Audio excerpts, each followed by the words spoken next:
ایک مرتبہ مولا کائنات جب مسجد میں تشریف لے جانے لگے، مرغابیوں نے دامن تھاما۔ شاعر اپنے بے زبانی میں کہتی ہوں کہ مولا مسجد کوفہ نہ جاری آوازیں، دیکھو ان کے کھانے پینے کا خیال رکھنا، اور کھانے پینے کا دھیان رکھنا۔ میں کہوں گا مولا جانوروں کے کھانے پینے کا اتنا احترام، ہائے آپ کا لال حسین کربلا کے میدان، 3 دن کی بھوک اور پیاس۔ مسائل پڑھوں گا، مولا سے بھیک مانگی، مولا طاقت دے دیجئے جو جملے میں ادا کرنا چاہتا ہوں تاکہ سال بھر یاد رہے۔ مولا مسجد میں تشریف لائے، مسجد ہے نا، آپ مسجد میں بیٹھے ہوئے ہیں، ابھی علی کا تابوت آئے گا، تھوڑی دیر کے لیے مسجد کوفہ میں ایک ساتھ چلیے۔ ایک مرتبہ مولا نے خاتون کو اٹھایا، گلدستہ اذان پڑھ رہے، آذان کا بھی مصلی پر آئے۔ آپ کو نماز پڑھی ہوگی نا، جب سجدے سے کوئی سر اٹھاتا ہے تو پوری طاقت کے ساتھ سر اٹھاتا۔ ایک جملہ اور ایک کر لوں، پہلے ہمارے باقی تمام اماموں کو یا تو تلوار سے شہید کیا گیا یا زہر سے شہید کیا گیا، لیکن ہائے آپ کا امام زہر سے بھی شہید ہوا، تلوار سے بھی شہید ہوا۔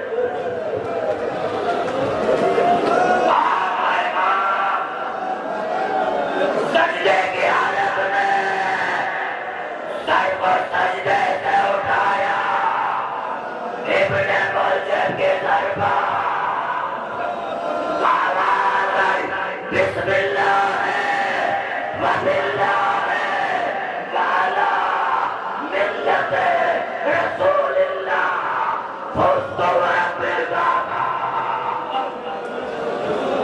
خاک مسجد کو اٹھایا، اپنے سر پر رکھا۔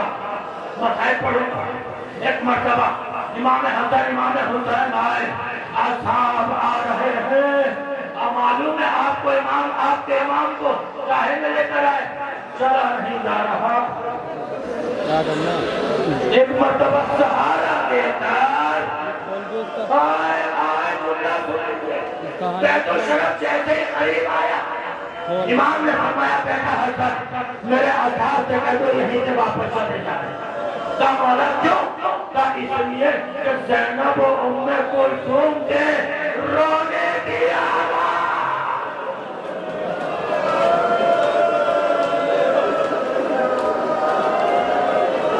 میں ان باپ سے کہتا ہوں جن کی بیٹی ہے، ان باپ سے کہنا چاہتا ہوں ایک بات مجھے بتا دیجئے کہ علی جب سر زخمی ہے بیت الشرف میں داخل ہوئے، سامنے بیٹی موجود ہے، تو زینب کے دل پر ارے کیا گزری ہو؟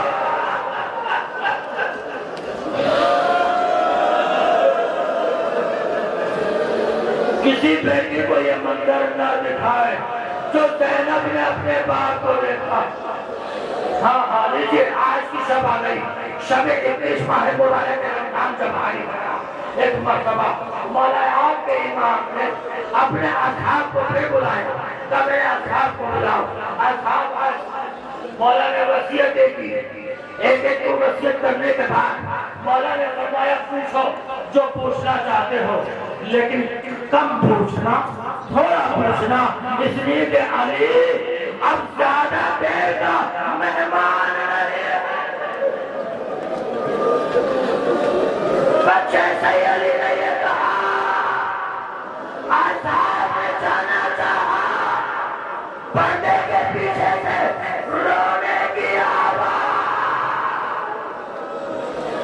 مولا نے فرمایا ارے رک جاؤ، ان آوازوں کو پہچان لو، کل یہی میری بیٹیاں آئیں گی، شاہوں کو پاتا پاتا۔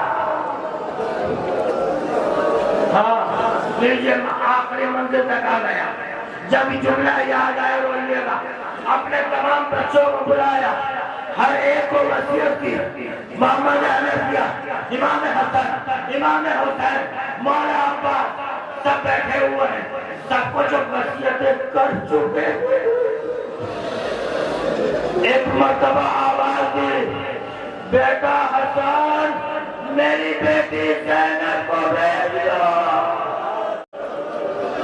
بس تابوت اٹھنے کا وقت آ رہا ہے، انہیں جملے سے پڑھنے کی طاقت مانگ رہا ہوں اپنے محرم سے۔ ایک مرتبہ جناب زینب آئی، بس سب چلے جاؤ، سب چلے جاؤ، حجرہ خالی کر دو۔ حجرہ خالی ہو گیا، اب باپ ہے اور بیٹی ہے۔ علی نے اپنا زخمی زینب کے کندھے پر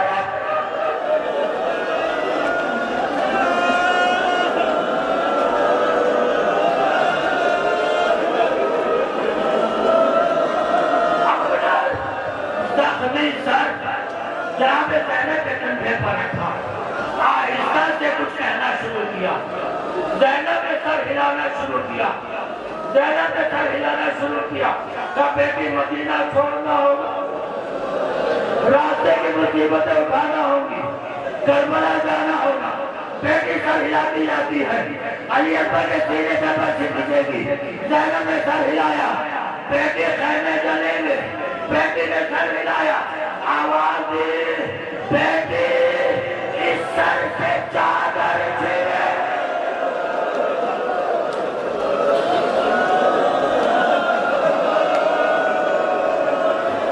اب زینب آنکھوں سے آنسو جاری ہو گئے، زینب خاموش ہے۔ علی مرتضیٰ نے کہا بیٹی چادر چھیڑے گی، زینب خاموش ہے۔ پھر آہستہ سے کہا بیٹی ننگے سر یزید کے دربار میں چلی جانا۔ زینب کی آنکھوں میں آنسو آ گئے۔ ایک مرتبہ علی نے آہستہ سے زینب کے کان میں کہا بیٹی جب دربار میں جائے گی تو اکیلی نہیں ہوگی، تیرا پاپا تیرے ساتھ آئے، تیرا ساتھ چلے گا۔ جب یہ لٹا ہوا قافلہ شام پہنچا ہے، مجھے آپ زینب دربار کے دروازے پر رک گئی، دارالعمارہ پر رک گئی۔ بیمار امام نے کہا بوبی اماں دربار میں چلیے، دربار میں چلیے۔ زینب بیٹھ گئی، زمین پر بیٹھ گئی، ننگے سر بالوں کو بکھرائے ہوئے۔ کہا بوبی اماں کیا دربار میں جانے سے گھبرا رہی ہے؟ نہیں بیٹا، ارے میرے بابا نے وعدہ کیا تھا بیٹی تو تنہا نہیں جائے گی، اپنے بابا کا انتظار کر رہی ہے۔ یہ کہا کیا دیکھا علی آئے، زینب آئے، آؤ بابا، زینب جا رہی ہے، علی آئے بابا۔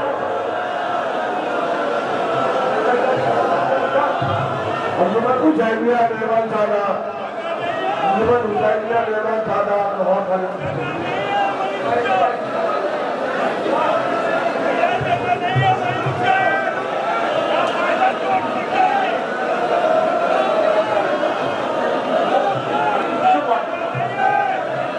کبھی شہید ہوئے سوگوار روتے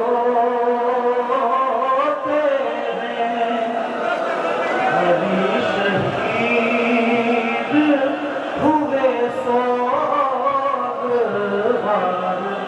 روتے ہیں، سروں کو پیٹتے ہیں روزادار روتے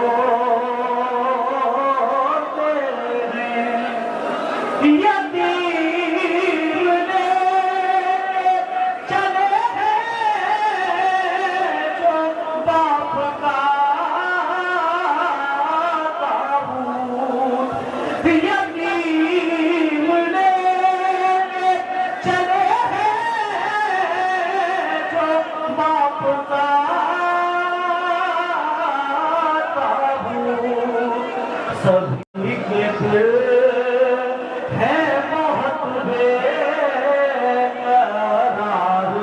روتے ہیں ابھی شہید ہوئے سوگوار روتے